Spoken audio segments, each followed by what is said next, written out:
Bolsonaro diz que 3 ministros do STF articulam contra o voto auditável. Não vou olhar muito no texto, o Bolsonaro falou sobre esses dias. Todo mundo sabe quem são os ministros. Eu falo pra você, Bolsonaro cita, né? Fachin, Barroso e Alexandre de Moraes. Ele não cita nominalmente, ele tá falando deles. Isso é uma matéria na Folha de São Paulo falando que são os 3 que estão jogando contra. Então, se movendo. Pô, tá difícil, não pode ser assim. Cara, ó, olha só. Tá ruim. Mas, antes do problema chegar no STF, o STF, na verdade, tá até fazendo um pouco de política, né? Vamos deixar pra lá. A gente tem outros problemas para enfrentarmos. Em primeiro lugar, comissão. O relatório do Felipe tem que ser aprovado na comissão. Só depois disso é que pode ir para a Câmara para ser votado em 2 turnos e depois ir para o Senado para mais 2 turnos. A gente tem que vencer 5 votações. Conversei com o Felipe Barros, com algumas pessoas. O clima estava bom, ia avançar. Mas agora os partidos resolveram mudar as configurações das bancadas. Os membros da comissão foram modificados e hoje não se teria certeza que o voto auditável sequer passaria na comissão. Quem dirá na Câmara e depois no Senado. Você vê, os partidos vão alterar a comissão para derrotar o voto auditável. E é isso mesmo. A matéria da Folha de São Paulo, pelo menos, dá um pouco de esperança e diz o seguinte, a providência é necessária, já que assim a proposta não chega ao plenário, onde, pelas contas de muitas legendas, pode ser aprovada. Os deputados estão pensando em soluções, são soluções boas, acho que não tem por que ficar falando, né? Quanto menos informação a oposição tiver, mas eles estão pensando em soluções para reverter isso daqui no voto. Felipe Barros está bastante ativo nas redes falando sobre o voto auditável. Só uma coisa, essa matéria aqui da Folha de São Paulo é só isso daqui, esses 2 parágrafozinhos, e depois eles colocam essa foto. Votação em cédula de papel em São Paulo. É isso aqui, gente, que a gente quer com o voto auditável? É voto em papel, em cédula? Como a imprensa é baixa, né? É suja. Eles são sujos. E o Felipe tá lá, ó. Tô falando do Zeríssimo. O Felipe fala, cara, não é assim. Dá uma pausa aí, dá uma lida no Felipe, porque ainda quero falar do Rodrigo Maia. Foi lá, falando do Dias Toffoli e tudo mais. E teve ontem gente, inclusive, jogando várias pedras no Felipe. Porque o relatório tem isso, o relatório tem aquilo outro, aqui tem que ser desse jeito, tem que ser daquele outro. Pessoal, da mesma forma que estávamos comentando lá sobre a fala do Mendonça, tentar entender se existe alguma outra razão. Na hora que o Felipe Barros monta um relatório, qualquer coisa, tem que pensar o seguinte: o relatório vai passar? O relatório vai ser aprovado? Vai. Beleza. Esse relatório aprovado, ele vai ser aprovado na Câmara? Pô, não. Então não presta. Mas tem que ser uma coisa... Eu sei que tem que ser uma coisa boa, mas são 513 deputados. 513 deputados. Infelizmente, a gente só tem 40 e não vejo movimentação de novos nomes.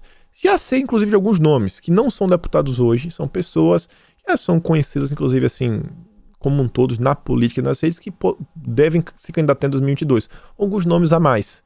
Mas ainda assim não seria suficiente para a gente ter a maioria do Congresso. Sequer para os 257, né? É a maioria mais um. Quem dirá 308 para aprovar uma PEC, que é o caso do voto auditável. Temos que aprofundar o nível do debate. Felipe Barros está lá, ó, pontuando várias coisas, está aí. Cara, precisando de ajuda. E quando a gente for falar sobre isso, a gente tem que ter muito cuidado. O Felipe Barros está indo por um caminho muito bom, que eu acho que ele está sempre batendo na parte técnica da coisa. Fugindo daquelas questões, sabe, de levar para a política. Já está tudo planejado, a esquerda tem um plano. Se falar isso daí, vai afugentar a esquerda. E nesse momento a gente precisa de qualquer voto. Qualquer voto. Qualquer voto é voto. Se for falar, isso aqui vai ser fraude, meu amigo, esse discurso não vai ajudar. Vai afastar as pessoas. E a gente precisa de uma pressão nacional. Então, se puderem, ao longo dos próximos dias, tentem levar à frente a questão do voto auditável, mas leva numa boa, leva levantando os aspectos técnicos da situação. E para chegando aqui no final do vídeo, vamos comentar sobre o Rodrigo Maia. Entrevista muito grande, fala um monte de groselha, mas tem 3 parágrafos que merecem ser destacados. Vejam só.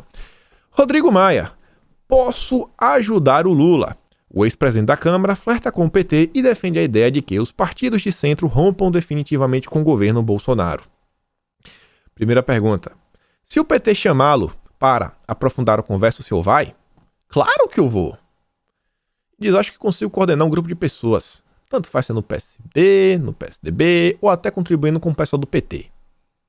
Rodrigo Maia no PT? Quem dirá, hein? Mas já mete logo o PSD de primeira opção, né? O partido do Kassab, a gente já sabe. Nos bastidores, comenta-se que Eduardo Paes tende a fechar com Lula, mesmo havendo um candidato de centro. Procede? Ele diz, pô, o Dudu, Eduardo Paes, tem uma relação muito próxima com o ex-presidente. O elo dos dois é tão forte que a probabilidade de apoio dele ao Lula, ainda no primeiro turno, não é pequena. E aí, olha só a última pergunta, que é a mais interessante de todas. O senhor incluiria Ciro Gomes nesse balaio? O Rodrigo Maia, ele ainda tenta articular uma candidatura de centro. A terceira via. A esquerda que toma banho. Ou não, né? A grande aliança para derrotar Lula e Bolsonaro, olha só, passa, ao meu ver, por um acordo entre o PSDB, cadê, rapaz? E o PDT do Ciro Gomes. Só que, para isso, o Ciro precisa abrir mão de muita coisa que andou dizendo por aí. E também, nós teremos de ceder para chegar a um ponto de equilíbrio. O Ciro cede, mas nós também temos que ceder. Nós, todos os outros. E estamos lá, né, apoiando o Ciro, principalmente quem vai ser o vice. Você vê que ele já dá um nome, que é para ser o presidente, o Ciro. Você tem que ceder e nós aqui vamos chegar junto. A base do Ciro. O nome é o Ciro. O discurso do centro está bonito, a carta conjunta assinada pelos pré-candidatos foi um passo importante, mas nada disso gerou uma certeza de união. Um fator que certamente atrapalha é a turma que se diz independente e insiste em apoiar o governo. Balela. Há 119 dias atrás, hoje acho que é o episódio 621, com certeza, no episódio 502, estávamos já desenhando o que era a terceira via.